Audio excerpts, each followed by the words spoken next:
Welcome to the Inspired Living with Autoimmunity podcast, the podcast for high achievers who want to stay sharp, focused, and full of energy despite their diagnosis. With your host, National Board Certified Functional Medicine Health Coach, Julie Michelson, where Julie helps you take your power back from autoimmunity. And now here's your host, Julie Michelson.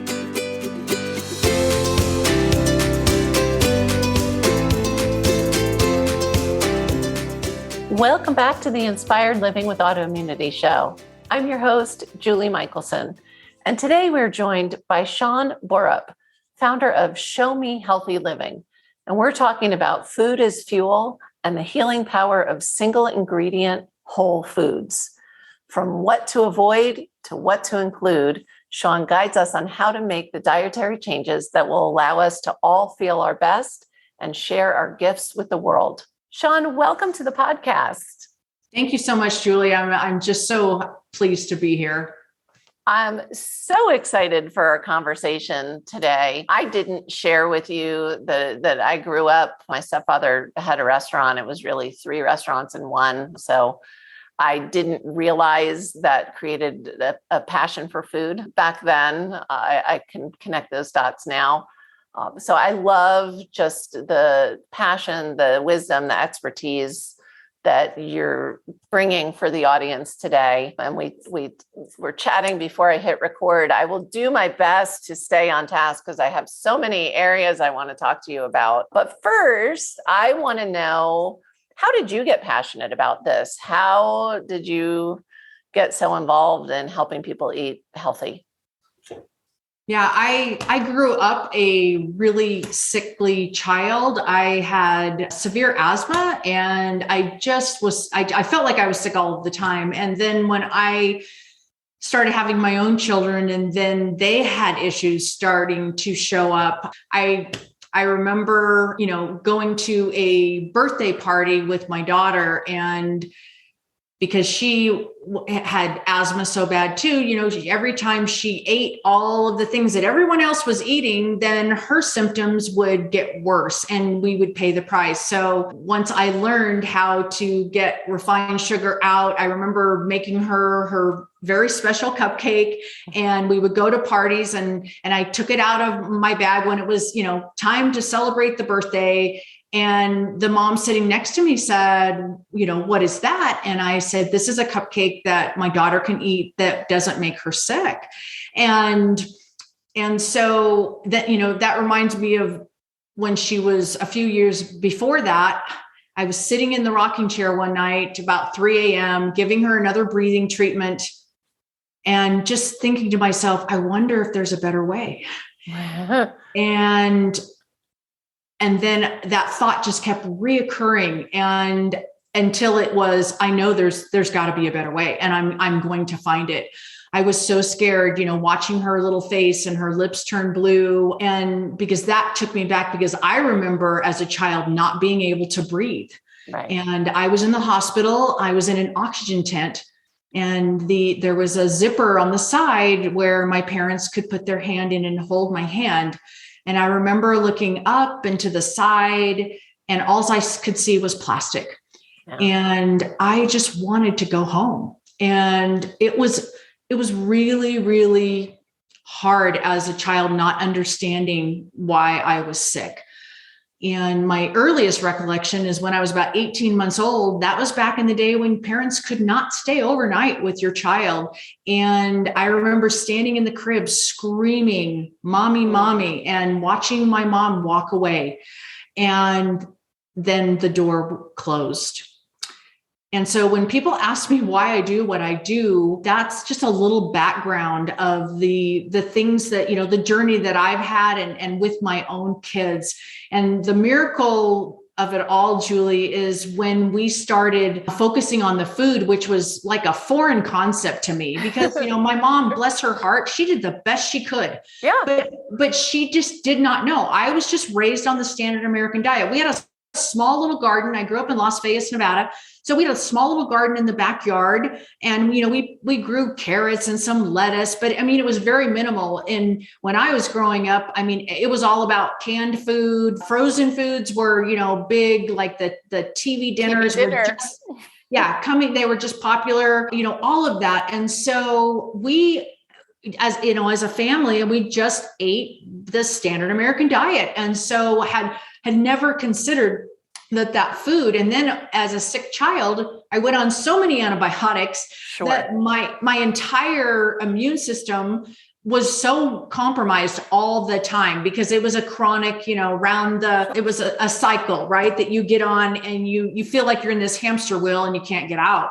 Yeah. And so it was such a miracle to see that shift when we changed our food, when we got, things out of our diet that were making us sick, and we put things in that our body really needed, that like the right kind of fuel. The way I teach kids is, would you ever go to the gas station and fill up your tank with gasoline, and, it's an, obvious answer, but it helps them to understand that there is certain fuel for certain things. And when we don't use the right fuel, it's just like, I remember one time one of our boys put diesel in fuel in his car, right? And then he's calling dad, hey, the car won't start.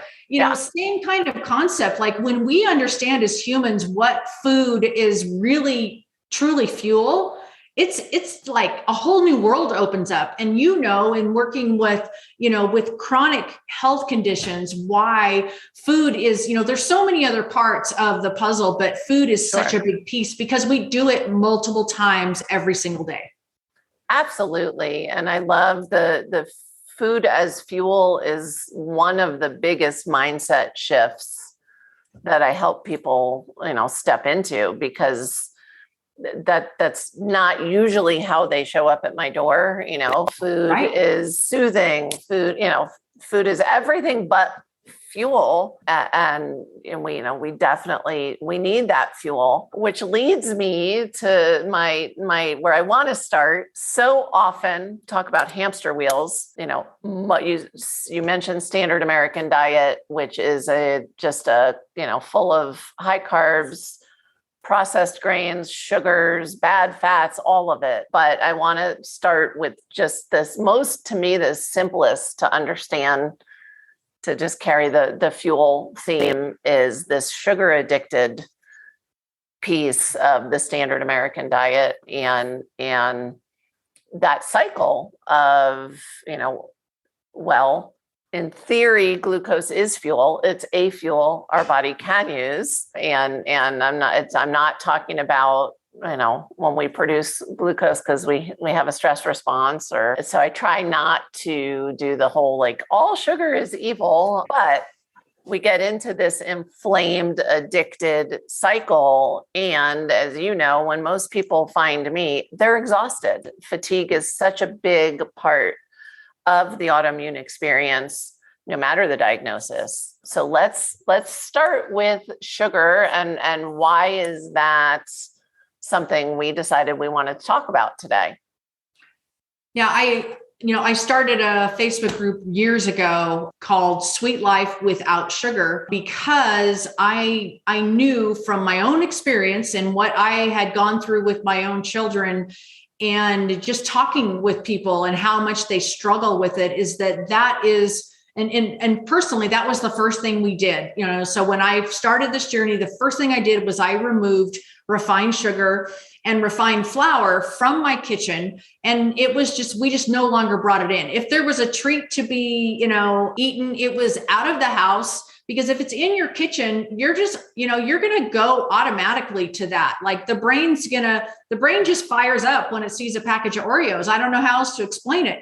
That's why, all of these types of, whether it's sugar or high fructose corn syrup or corn syrup solids, or, all of these different types of sugar, which, by the way, there's over 80 different names, and there's so many of them used today that people don't even know that are sugar, that it is, that's maddening, because the way that food is marketed today is they're very, very clever. There's a lot of trickery out there. And if we have time, maybe we'll talk a little bit just about tips for navigating through a grocery store, because that is so overwhelming. I remember the first time going with my, my new shift to my new lifestyle and reading labels for the first time. I mean, actual ingredients. Yes, and the label on the back, not everything was, oh, got to put that back. Oh, got to put that back. I mean, that's what I felt like. It was a high level of frustration, but just to make it simple, the first thing I did was I got rid of white sugar and I got rid of white flour. Why white flour? People think of white flour as, well, that's in breads and,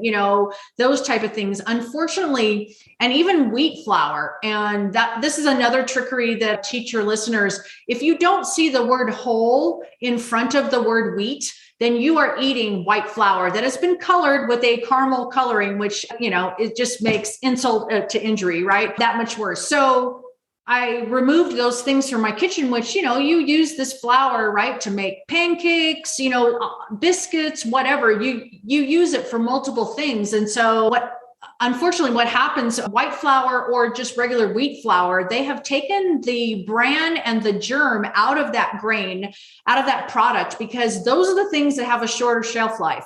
And of course, we know that for food manufacturers, it's all about the money. And so they can't have their product going bad. It has to be able to, be transported hundreds of miles, if not thousands, and then sit on the shelf. And then it has to still look good, taste good, smell good, everything when you bring it home and, to be in your cupboard. So that's what's left in this flour is just the starch. And if you are if you used white glue in grade school, like I did, the paste, okay, that is basically flour and water. Okay. No wonder kids used to eat it. Yeah, right. Exactly. But that's what it is. It is a sticky glue. And so what happens is we have to remember that in our gut, about 80% of our immune system lives in our gut. And we have 30 to 35 feet. I mean, wrap your head around that. 30 to 35 feet of intestines that our food has to travel through. So if we're eating a lot of white flour or wheat flour that is all this starch that it turns to glue, it is sticking in our intestines. It gets stuck, and that is creating an environment for a swamp. And in swamps, that's where infections live, right?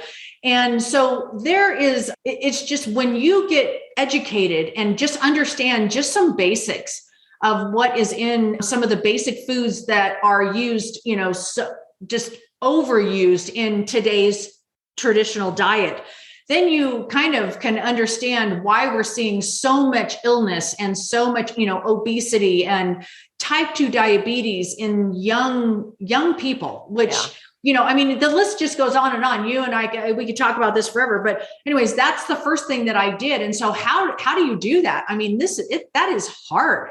That is what, we do what we know. We have a comfort cycle, right? Of the way Yes. we do things in our life for breakfast, lunch, dinner, snacks. And, we know that as humans, we are creatures of habit. And so changing habits is a definite shift. And if we don't see any benefit in changing that habit, then we don't have the motivation to keep that habit going. And so it takes just a little bit of patience. And that's why I always tell people, don't beat yourself up. You just go forward. You do the best you can every single day. And you try to do, it's in all areas of our life. We try to be, I just say 1% better. Just let me be 1% better today of a human being, in Atomic all habits. areas. Yep. So anyways, what did I do? How did I change that? So I started using local raw honey. And why local raw honey? Because when we eat honey that is local and raw means it's been unheated. Because typical honey, like in the Bear little plastic bottle that's really thin and in this really light color, unfortunately, that honey's been heated. And so all of the enzymes that are naturally in that honey have been destroyed. And why are those enzymes important? Well, it's those enzymes that help in the digestion of every cooked food that we eat. So just think about what you ate yesterday. How much cooked food did you eat? Did you eat any raw food at all? The average American doesn't eat any vegetables, and the vegetables that they eat are potatoes and ketchup. So, it's pretty sad, but because our bodies need these enzymes, they are very, very important in our body production of amino acids. Again, we make amino acids. Those are the building blocks of protein. And, there's just so many reasons why we need to eat live food, right? One ingredient food. And so I switched to local raw honey. And also because it's local, you can get a lot of benefit to seasonal allergies, pollens that come, your body, in other words, gets the nourishment that it needs so that you don't go into, have these overreactions, as the seasons change. So eating local honey, and, I teach the kids at the YMCA, and I will hold up this container of honey and ask them to read where this honey is from. And they will say Montana. And I said, is Montana close to where we live? And they'll all kind of start laughing. Yes, we live in Montana. But I want them to appreciate, if everyone was sourcing their food, close to where they live, we would be so much healthier. We would feel so much better on a day-to-day basis. But so going back to sugar, so local raw honey was a sweetener that I used, but I also started noticing that there were foods like bananas, butternut squash, beets, and carrots, like all these real foods that are naturally sweet. And do you know that you can make a wonderful brownie with butternut squash as most of the sweetener?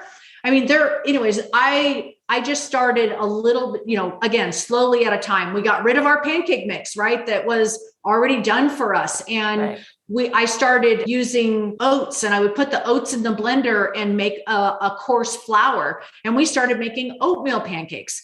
And instead of buying Mrs. Butterworth's and Aunt Jemima maple syrup that we had grown up on, which, by the way, not maple syrup, 2%, yeah, 2% maple syrup. I went to a log cabin family, and boy, was I sad when I found out that wasn't maple syrup either. I know, right? And so the other 98%, just for listeners, that is made up of two things: sugar and chemicals. That's what's in there. And we're even worse. I would say even worse: corn syrup and chemicals. Is exactly. Yeah. And, I'm not sure when high fructose corn syrup or corn syrup first was the craze. And then they figured out that high fructose corn syrup was, hey, a whole bunch sweeter and cheaper and faster to make than regular corn syrup. So they switched to that, which, we have seen a rise in children's ability to pay attention. They're, just all of this stuff shows up: irritability, illness, autoimmunity, all of it. It all connects. And so my listeners are probably laughing right now because they're like, is she telling us to eat whole wheat flour? Julie's always saying gluten-free, gluten-free, gluten-free if you have autoimmunity. Different thing. Right now we're focusing on real food and why the whole food is so much different than the processed parts. And I want that butternut squash brownie recipe from you, because for the first, I can't even believe the abundance of butternut squash we have growing right now. We never planted it before, and it has literally taken over my yard, and I'm so excited. And here's another thing I do that I love to do with butternut squash is I actually make a cheese sauce for, either, and most of the time, going back to, gluten-free, most of the time I just naturally eat that way. But I make a cheese sauce that is, the main ingredient is butternut squash, and to go on either, zucchini noodles or some brown rice noodles. And it tastes amazing. It's an amazing, like, macaroni and cheese sauce, if you will. Wow. I'm glad you brought up the wheat and the, not eating gluten. Because I just want to touch on that for a minute, just to give everyone a little bit of education. So once upon a time, the way that wheat was grown was they would hand cut it, right? And so when they hand cut it, then it would lay on the field overnight and it would begin to sprout.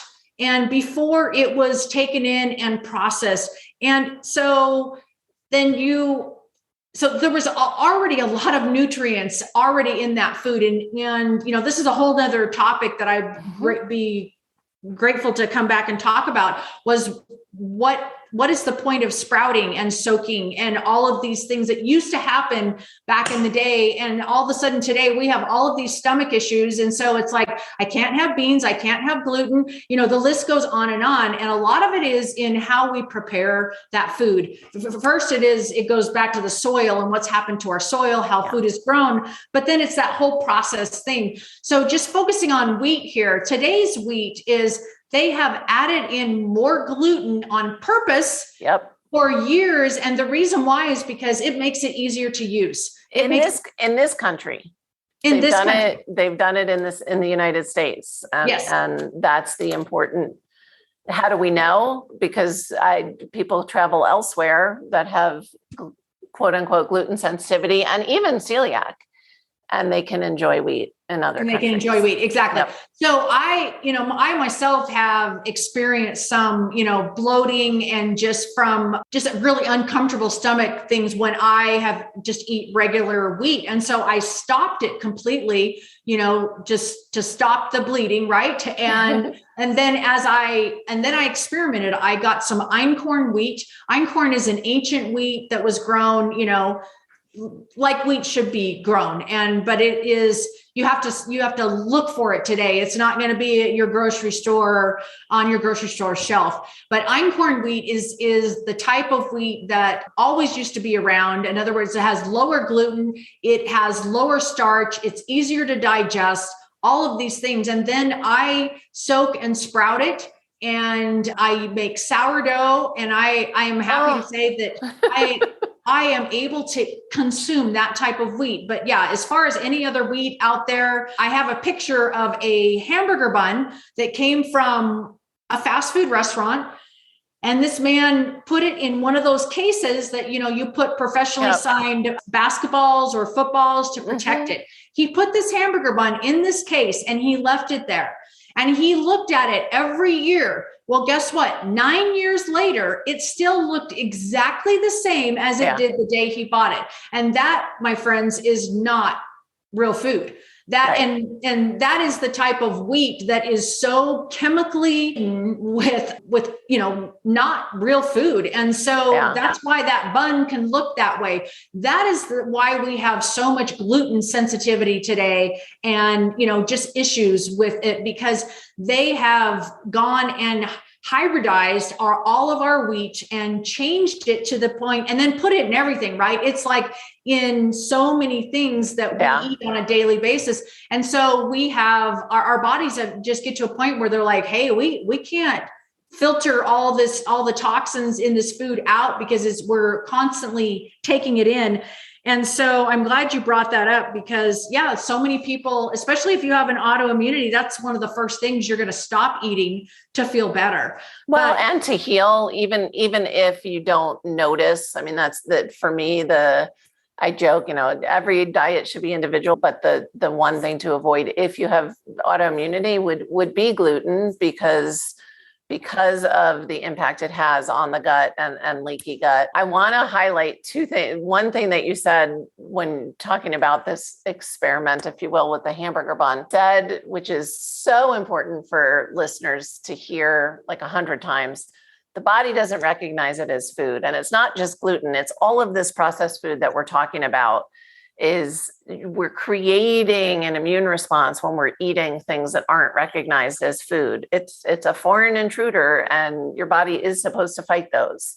And so this is why you mentioned eating live food. You mentioned eating single ingredient food, which is what I would call real food, because it's loaded with nutrients and enzymes and things that we need and can use, and B, it's not sending off alarm bells all the time. And I don't want to dive too deep because there's so many other things I want to talk about. But since we opened the wheat and gluten door, and you alluded to it as well, the GMO issue with the wheat that we get in this country is huge. And I don't know the answer. Is it really because we have higher gluten content in our wheat, or is it because it's loaded with glyphosate?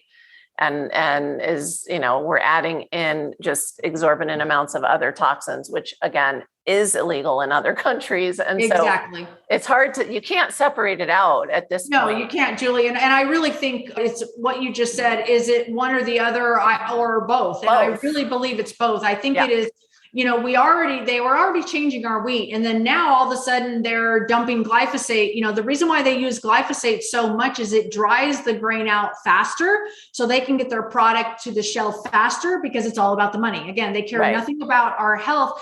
And so glyphosate is, again, when bugs consume that, literally it splits their stomach open. And if that tells you what it does to them, what is it doing to the human microbiome? Yeah. And, you and I were talking about this earlier about we have to create the environment where our immune system can be strengthened. And then after we create that environment, like you said, from removing these things that are causing us symptoms, like gluten, for instance, we remove these foods first, and then we're trying to create this environment where we can strengthen our immune system.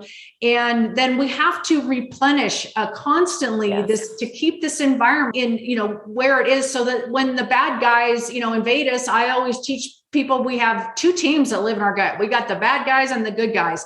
And which team are you feeding? You can just go down if you're eating a lot of acidic food, if you go from coffee to gluten-free donut to, if you're eating gluten-free processed food, you're probably still experiencing a lot of symptoms. Sure. And it's because they figured out a way to make it gluten-free, but to still fill it full of additives and fillers and preservatives that your body, again, going back to that, it can't recognize it as food. So your body's like, what am I going to do with this?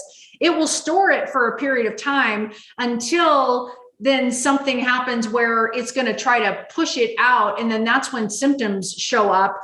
And, we have to remember we have 5 major organs of elimination, and, inflammation is constantly being built in our system when our organs of elimination are not working, our colon. So that's the first thing. So when people come to me and they've got skin eruptions and they wonder what they're eating that's making this rash or this bump or whatever, then I go back and my first question is, are you pooping? And they just kind of look at me like, are you pooping every day?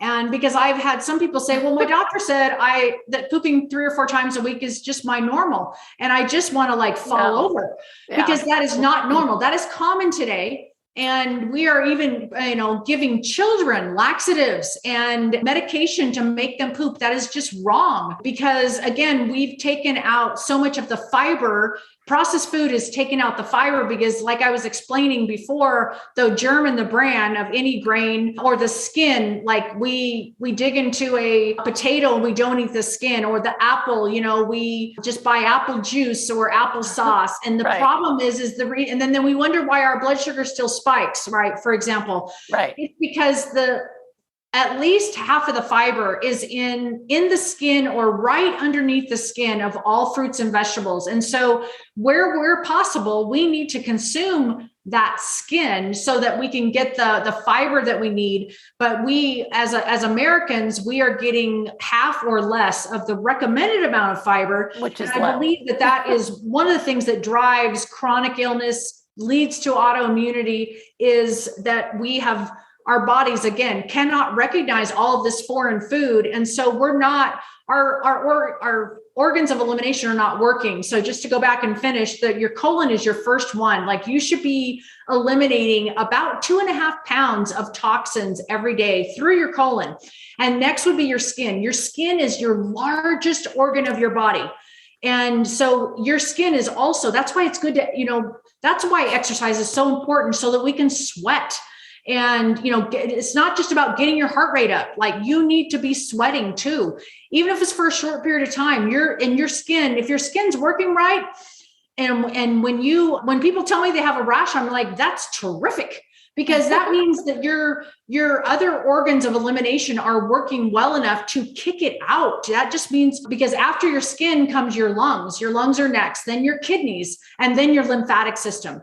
So Julie, so many people that come to you, their problems are all the way in your lymphatic system. So that tells you their kidneys, their lungs, their skin, and their colon are overworked, and they are not keeping up. And so that's one of the things that is very helpful for us to understand about how our body works. Like when symptoms do show up, like we need to take care of these organs because they're all one big family. They all work together. So when one is affected, it's eventually going to affect another and then another. And that's why what Julie and I do, it's not about, it is about treating symptoms, but it's really not. The end goal is to create the right environment where the body can heal itself and do what it's supposed to do. And in order to do that, we have to look at what we're putting on our fork, every single day. It really does matter. And I don't mean you have to be perfect at it. I don't want to say that. I'm just saying it does matter. And so it's worth putting the right kind of fuel in our body, because when we do, then we sleep better, we poop better, we feel better. And then everyone has a gift to share. That's why I tell people, you have so much to give to make this world a better place. And when you feel like crap, you can't give your best. It just doesn't happen. So well said. And that is why we do what we do, so that everybody can share their gifts. And we know, nothing happens in a void. So when you were sharing your journey about, taking sugar out, you were like, oh, but I can use local raw honey. And not only am I getting this, some of the sweet that I want, but you found a way to do it that's full of enzymes, helping boost your immune system, all the good things. And we don't have enough time to dive deep, but I want to touch on, we're talking about removing, and sometimes what someone needs to remove, at least temporarily, is a healthy, nutrient-dense vegetable. It just depends on how far down the road they are, how many sensitivities they have, which is that's a whole nother topic. But most with autoimmunity, by the time they know they have autoimmunity, we know they already have leaky gut, and therefore, if they've tried to move away from the standard American diet and are including a lot of really good things, they may have some sensitivities to those really good things, but not just what we're keeping out. You mentioned that we all have the good bugs, the bad bugs, and that's okay. That's good. You're never going to get rid of all the bad bugs, but just by creating this void doesn't mean that you're going to get that balance of good bugs that you want. And I know that fermentation is a specialty of yours. And I want you to, if there's a way to kind of briefly introduce listeners to fermentation and why this is so important for our gut health and our overall health. Yeah, I would love to. So how I got into fermentation is that my own gut crashed, and it was as a result of some emotional trauma. And so, I don't want to dismiss things that are going on in our life. Like we all have stress. If you're breathing, you have stress. Yes. And we have good stress, we have bad stress. And we may not realize that emotional trauma can physically really tear our health down. And that's what happened to me. And so digestion just stopped, everything stopped working in me. I couldn't even hold down water. And I got this was several years ago. Wow. And so of course that, being the foodie that I was like, okay, I've got to figure this out and fix it. And so I discovered fermented foods, and I slowly rebuilt back my gut. My gut bacteria was just not balanced. And again, if you are experiencing sugar cravings is a number one sign that you have an unbalanced environment in your gut.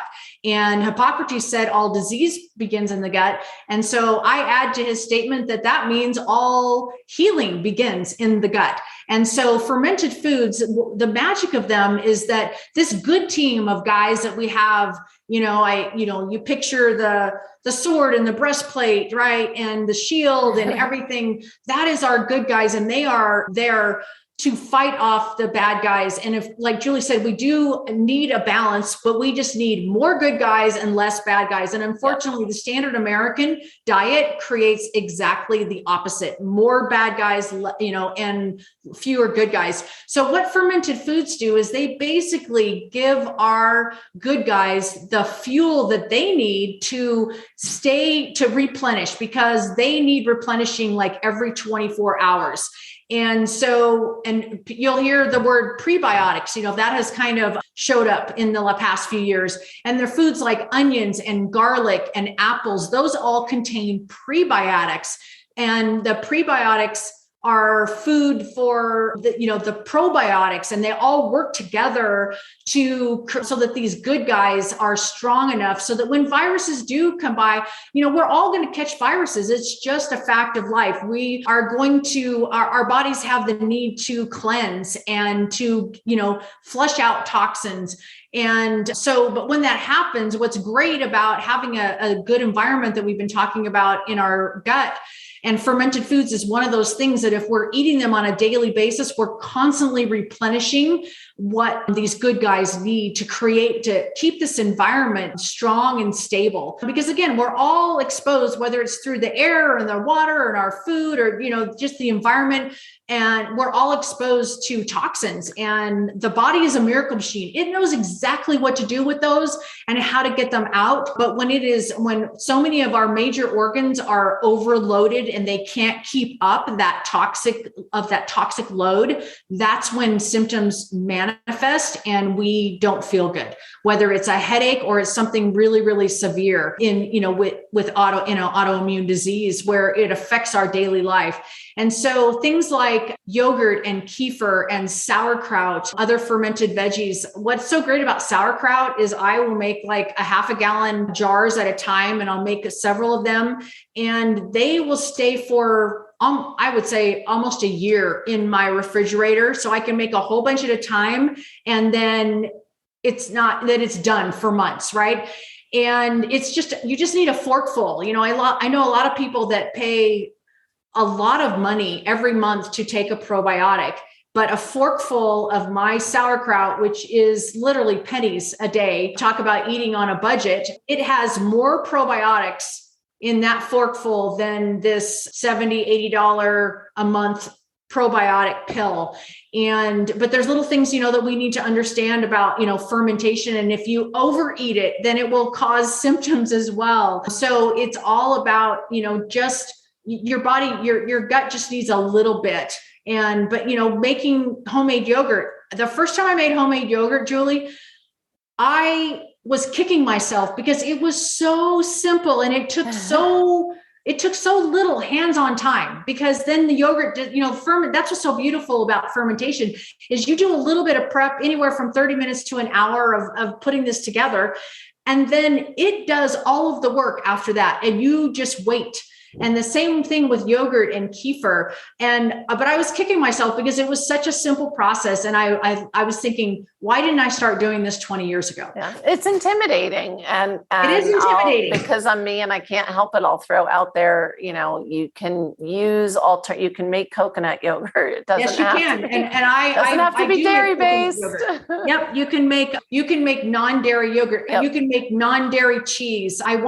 And that's why I started my company, Julie, which is Show Me Healthy Living, because you can go on and watch a video on how to do something, but chances of you actually carrying that through and taking action are not very probable, because we all have good intentions and then life takes over. So I'll just tell you, one of my favorite experiences was with a mom and her 8-year-old daughter in Northern Ireland.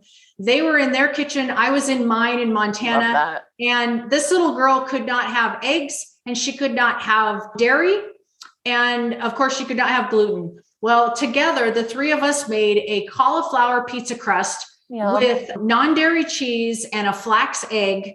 And to see this little girl's face light up, it was just magical. It was a magical moment. And that's why you do this, right? That's why I do this. Yep. And this little girl was able to have pizza. And so there are ways around every food sensitivity to still eat real food. Absolutely. And so you can go from the SAD diet, which is what I call the standard American diet, to the real American diet, which is the RAD diet.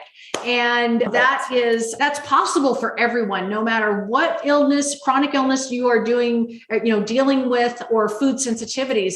And that is the beauty about, eating real food, is that we can experience that. Like, we can feel that rush of energy from real food rather than that drop of energy that happens when we eat something that's processed and then our blood sugar caves after, a short amount of time. And that's a great point for something listeners can pay attention to. If you eat lunch and then you want a nap, there's a clue. If you eat anything, fill in the blank. I want to circle back to the yummy fermented foods for people who aren't ready to dive in and make yogurt or sauerkraut. Do you have some tips for listeners if they're like, oh, that's not even part of my diet, I'm not ready to jump in and make it? What can they be looking for to make sure that they're actually getting the probiotics and the things that we're talking about?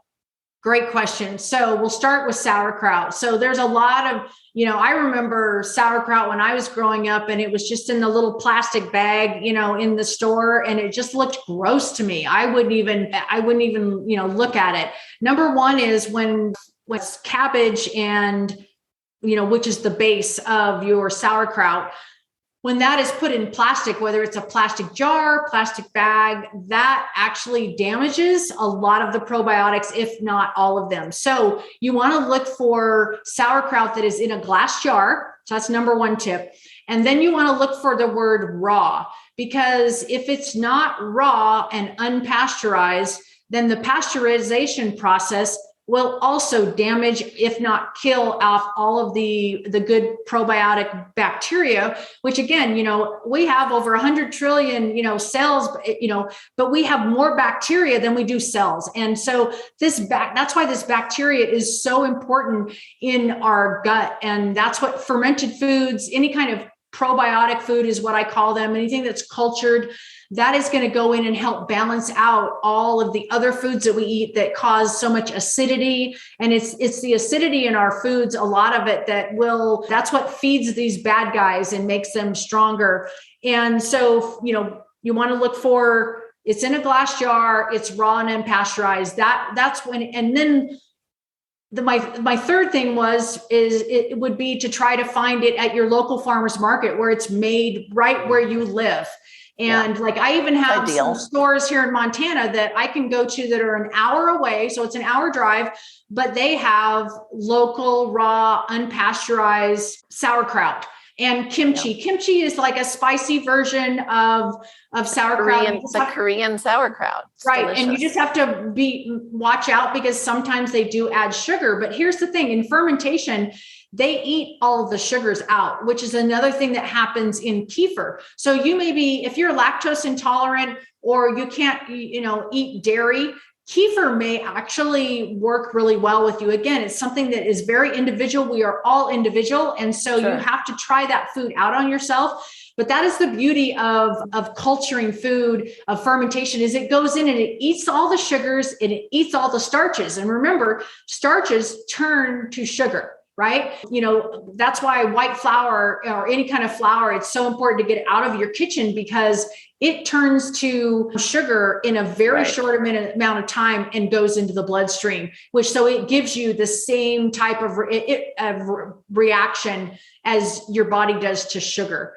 And so that's the beauty. So for fermented foods, those are my suggestion. As far as cultured foods like yogurt and kefir, yes, they do make some that are dairy free. And the only thing you have to really watch out is what additives or fillers are going in there. Today, gums, all kinds of xanthan gum, guar gums, the list goes on. And even worse, carrageenan. Carrageenan, is a horrible hormone disruptor. It disrupts all of your good guys. It, creates an unbalanced gut. So you really have to look at those. And remember, on your ingredient list, what is listed at the very top, that is the most that's in that food. And then it goes down from there. So if you're seeing something at the very end, although that's still not a good ingredient, at least it's not towards the top. So that is just another tip for reading ingredient labels. But for me, if I see it on there at all, carrageenan or any of these fillers, it's just going back on the shelf. Yeah. You guys, I make homemade almond milk in 8 minutes, and that includes cleaning my blender. Okay. So 8 minutes. Hands-on time. It is like, I just tell myself, you have no excuse for buying almond milk at the store that they have to put additives in, or, whether it's almond milk or oat milk or any of these milks, these plant-based milks that are popular today. I'm finding that a lot of people are still having symptoms show up. And it's because, again, like we talked about earlier, Julie, your body cannot recognize it if it's not a real food. And so it says, what are we going to do with this? And so it will store it for a time until there gets too much. And then that is when chronic illness and disease are going to show up, because these symptoms show up. And then we're like wondering why we're sick. And it's because the body can only handle so much over time before it kind of, says enough is enough. And, that red light goes on, that alarm goes on, right? Critical level. Exactly. So as far as if you do eat dairy, you want to look for yogurt that is made from 100% grass-fed cows. Absolutely. You can also buy sheep yogurt. You can buy goat milk yogurt. But again, cows, and this is a whole nother conversation, but I'll just lightly say cows are raised today in an environment where they are given hormones to make them produce more milk and faster. Again, it's all about the money. These poor cows get sick. They get infections in their udders. And so they pump them through antibiotics. One of the things that has really been hitting me hard lately is that we take antibiotics when we are really sick and our body needs help. But 80% of all antibiotics today that are consumed are given to livestock. And so if you've got to re-listen to that, okay, 80% are given to livestock. That means all the meat and the dairy that we consume, much of that is full of antibiotics, and we are taking all of that into our own bodies. And then again, our bodies have to figure out what to do with it. And so you can kind of get a picture of why we are we live in such a toxic ridden society, everything we're trying to navigate. So you want to make sure if you're buying dairy yogurt or kefir, you always want to buy plain, never buy sweetened, because I don't care if it's own stuff in it. Put your own I don't fruit. care if it is honey, or even if it's honey, it is still way, way too much sugar. And that's another thing is, if you are vegan, of course, you're not going to eat honey. You want to make sure you substitute 100% maple syrup. It's still sugar, you guys. And so we want to minimize that. And maybe you can sweeten with real dates. There are other ways to do it.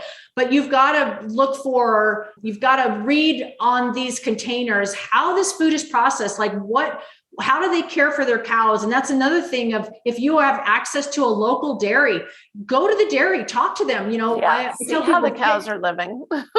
Get to know your local farmer. Where I get meat that I know where it grew up. We check it out, and that's the whole, you're eating whatever they ate as well. We are way over time, and I don't want to keep you longer than promised, but I need to, as this is a trick question, because you've already given listeners so much to take action on. But if you had to pick either from what you've already said or something else, if they do one thing, what's one step listeners can do starting today? Starting today, I would, take this one step is so important. And I know that some of you live with people that are really adamant about the things that they want to eat. Attached to their food. Most of you are the head of the household, the mom or the dad that is listening to this conversation. Get refined sugar and refined flour out of your house and get more real one ingredient foods. Bring in more fruits and vegetables. Have them have a bowl of fruit sitting on the counter, because again, yes, there's sugar in that banana and that apple, but this is sugar that your body knows exactly what to do with. And it will actually give you, like we were talking at the very beginning, the body needs fuel. We need glucose. We need fuel for energy. Let's get it from the right food. So if that means taking it to your local food pantry, if it's something that's unopened, do that. If it means taking your 5 pound of white sugar and powdered sugar and putting it in the trash, do that. Whatever it takes, but just make a decision today that in your kitchen, you are going to use real food sugar and get away from this sugar that is going to not only destroy your gut bacteria, but it's going to exacerbate any chronic condition in your body. And so this is how you can, and again, remember, the generations coming after us, they're learning from us. They're watching what we do. So if we want them to be healthier, if we want them to have it really doesn't matter lead by the example. length of your lifespan. It is how well you're living in the time that you're here. Let's give that next generation the best gift we can give them by teaching them how to eat real food and why that matters. I love that. Amazing. I knew you couldn't just do one thing. I love your one thing had like 5 things in it. It does, because it's all related. But thank you for your patience. And again, Julie and I said, we could talk about this for hours. All day. I know. And so, guys, just pick any of the amazing info that Shawn gave you and make that one. Start with one thing, like make that one up level that will lead you to a whole food, real food, single ingredient diet. So for those that listen on the go and aren't going to check the show notes, where's the best place to find you?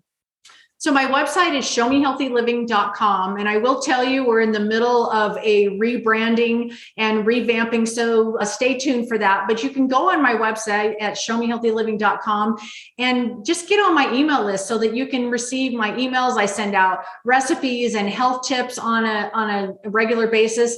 And then also my Facebook group is Sweet Life Without Sugar. I am live every Thursday night at 6 p.m. Mountain Time. And I show you how I clean out my fridge and have zero waste and great taste, because the average American family throws away about $2,000 worth of food every year. That is a nice vacation. And so I show you how to do that. And just to inspire you, we share things in the group about eating real food and what difference it makes in how we feel every day. Amazing. Shawn, thank you so much for giving listeners so many actionable items and just a way to totally reset their health. You're sure welcome, Julie. Thanks again. It was such an honor to be here with you today. For everyone listening, remember you can get the show notes and transcripts by visiting inspiredliving.show. I hope you had a great time and enjoyed this episode as much as I did. I will see you next week. Thank you for listening to Julie Michelson's Inspired Living with Autoimmunity. Did you enjoy this episode? Please like, share, and subscribe wherever you listen to podcasts. If you'd like to get a transcript of this and every other episode, just head on over to inspiredliving.show or click on the link in this episode's description. There, you can also find everything we discussed in this episode, including links and information about our guest. You can even send in your questions to be answered by Julie in a future episode. That's inspiredliving.show.